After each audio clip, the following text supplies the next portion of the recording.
काफी सारे जने बहुत सारी मात्रा में ऐसे होंगे कि जो भगवान का भजन भी मतलब मंदिर भी जाएंगे और तामसिक भोजन का भी आहार करते हैं बिल्कुल महाराज जी। नहीं, बिल्कुल इसे मतलब कुछ मंगलवार को हनुमान जी के जाएंगे, मतलब इसे हर कुछ नहीं होने वाला। सबसे पहली बात है हमारे आहार शुद्धि, मन शुद्धि। देहाती भाषा में कहते हैं जैसा खाओ अन्न वैसा बने मन। देखो, अगर हम शास्त्र की आज्ञा का पालन नहीं करेंगे और मनमानी आचरण करेंगे तो नरक जाओगे। पहले आहार शुद्धि, मन शुद्धि।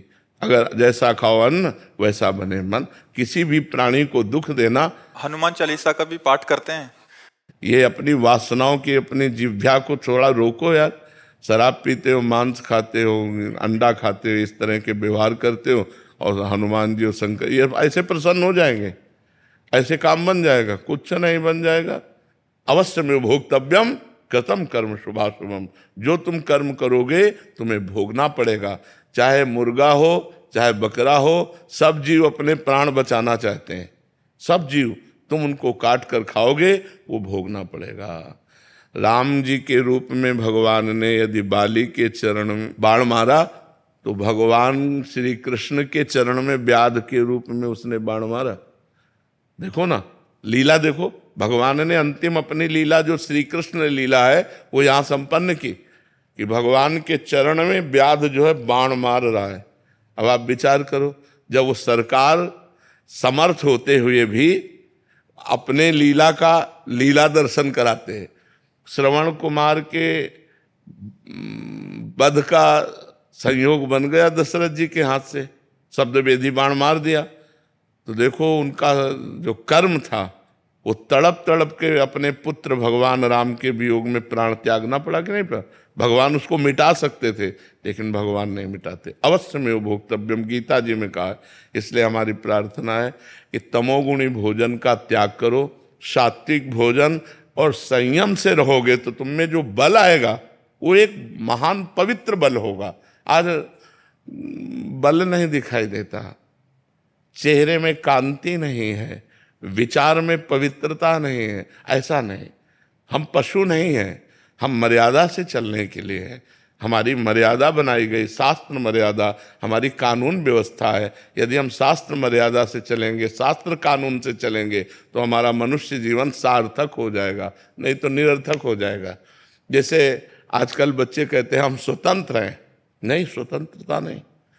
माता पिता की आज्ञा की परतंत्रता, शास्त्र की आज्ञा की परतंत्रता, गुरु की आज्ञा की परतंत्रता, कानून की परतंत्रता, अगर ये स्वीकार करोगे तो स्वतंत्र हो जाओगे।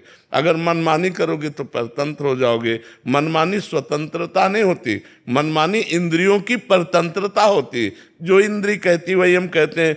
आप अपने को स्वतंत्र समझते हैं, इंद्रियों के गुलाम, मन के गुलाम, तो स्वतंत्रता कहाँ है? स्वतंत्रता तब होगी जब हमारी बात पुनः समझ ले। शास्त्र आज्ञा के अधीन चलोगे, गुरु के अधीन चलोगे, संतों की वाणी के अधीन चलोगे। भगवान शास्त्र और संतों के रूप में विराजमान है तो आप स्वतंत्र हो जाओगे, माया मुक्त हो जाओगे। तो आचरण और भोजन, ये दो का बहुत बड़ा योग है। अगर हमारा भोजन ठीक तो हमारे आचरण ठीक होंगे, हमारे आचरण ठीक तो हम भगवान को प्रसन्न कर सकते हैं।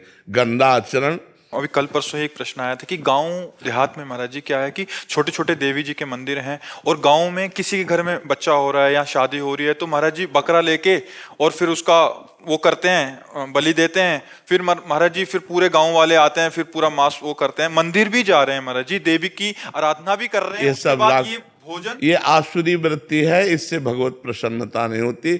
हम सबको ये बताना चाहते हैं, जगदम्बा को जगत जननी कहते हो तो बकरे की भी माँ है। जगत जननी है ना, माँ अपने पुत्र की बलि से प्रसन्न कैसे हो सकती है? हमें तो नहीं समझ में आता। और जब वो जगत जननी है तो बकरे की भी माँ है, वो भैंसे की भी माँ है, वो गाय की भी माँ है। वो माँ जो जगत माता है वो अपने पुत्रों की बलि से प्रसन्न कैसे हो सकती है? अगर वो प्रसन्न होती तो तुम्हारा मंगल हो जाता। किसका मंगल हुआ बकरे की बलि चढ़ाकर? हमें बताओ। देवी अप्रसन्न हो जाएंगी अगर नहीं किया ऐसा, तो महाराज जी ये भी माने। अरे अगर वो अपने स्वरूप में आ जाए तो सबको चाट जाए उनको। वो तो महाकाली है, महाकाल स्वरूप भी है, तो वो दुष्टों का संहार करने के लिए रूप माता जी ने धारण किया, वो दुष्टों का खून पिया, जो संसार के पवित्र जीवन जीने वालों के लिए वो मृत्यु काल रूप थे, जैसे महिषासुर, शुम्भ निशुम्भ, रक्त बीज, माता जी ने इनका संहार किया। इन बकरी बकरों का थोड़ी संहार करने से माता जी प्रसन्न हो जाती है, ये तो मूर्खता है, कोरी मूर्खता है, कभी माता जी प्रसन्न नहीं होती। हमें लगता है कभी ऐसे कार्य नहीं करने चाहिए और ये सोचो कि माँ प्रसन्न हो जाएंगी, मुझे ऐसा नहीं लगता। माँ ऐसे नहीं, कुपुत्रो जायते क्वचिदपि कुमाता न भवति। माता जी तो तब प्रसन्न होंगी जब सब पर दया करने लगो, सबको सुख पहुंचाओ, नाम जप करो, अच्छे आचरण करो, तो जगदम्बा प्रसन्न हो जाएगी। अगर फिर से उनको प्रसन्न करना है महाराज जी, और ये प्रथा चली है, और जैसे किसी के घर में पुत्र देखो हुआ, शास्त्र में विधान है, नारियल की बलि, नींबू की बलि, इनकी बलि सात्विक बलि दे। आप कच्चा नारियल की बलि दे सकते हैं, तो ये भी बलि तो मानी जाती है। ये सब मनमानी आचरण है, इससे देवी प्रसन्न नहीं होती है। और देवी को रक्त चाहिए तो चराचर जीवों के हृदय में देवी विराज। देवी प्रपन्नार्थ हरे प्रसीद प्रसीद मातर जगतोखिलस्य प्रसीद विश्वेश्वरी पाहि विश्वम त्वमीश्वरी देवी चराचरस्य। त्वमीश्वरी देवी चराचर से, वो चर अचर की ईश्वरी है, उनको किसी के खून की जरूरत है, माँ को किसी की खून की जरूरत है। अरे माँ तो अपने खून को दूध बनाकर अपने बच्चों का पालन करती है। माँ शब्द कितना महान है, वो अपने शरीर के रक्त को दुग्ध में परिवर्तित करके अपने बेटे का पालन करती है, वो दूसरों का रक्त पान कैसे कर सकती है? ये दुष्टों के रक्त पान किए माता जी ने, जो समाज के लिए कलंक थे, जो समाज का द्रोह करके समाज को नष्ट करने में लगे थे, ऐसे राक्षसों को माता जी ने मारा है। शुम्भ निशुम्भ, रक्त बीज, महिषासुर। ऐसे नहीं है कि गलत सिद्धांत से न चले, नहीं तो नरक की प्राप्ति होगी। महाराज जी, आज जैसे आप कहते हैं कि भजन मार्ग, अभी तामसिक भोजन भी हो रहा है महाराज जी, फिर हम वही बात कर रहे हैं, और उसके साथ भक्ति भी। भक्ति का उद्देश्य है कि प्रभु का अगर हम पास जाएंगे या सोमवार को या मंगलवार को हम प्रभु के आगे हमारी कामनाओं की पूर्ति। महाराज जी, अगर उद्देश्य भगवत प्राप्ति हो, फिर तो महाराज जी उस उद्देश्य ही पता नहीं है। हाँ, लेकिन हम कह रहे हैं कि अगर हमें कामना की भी पूर्ति चाहिए तो हमको गलत आचरण छोड़ने पड़ेंगे, क्योंकि हम जो कामना की पूर्ति चाहते हैं उसमें पाप आचरण बाधा पहुंचाएंगे। पाप का फल दुख है, पाप का फल विपत्ति है, पाप का फल संकट है। यदि आप मुर्गा मुर्गी खाते हो तो पाप कर रहे हो, और वो पाप आपकी कामनाओं को पूर्ण नहीं होने देगा। चाहे हनुमान जी के पास जाओ, चाहे राम जी के पास जाओ, जहां भी जाओगे जीवों की हिंसा करते हो, जीवों को दुख देते हो, गंदा आचरण करते हो, गंदा भोजन पाते हो, तो भगवान प्रसन्न नहीं होने वाले। और आप किसी मंदिर न जाओ, घर में पवित्र आचरण करो, पवित्र भोजन पाओ और नाम जप करो, तुम्हारे घर में भगवान आ जाएंगे।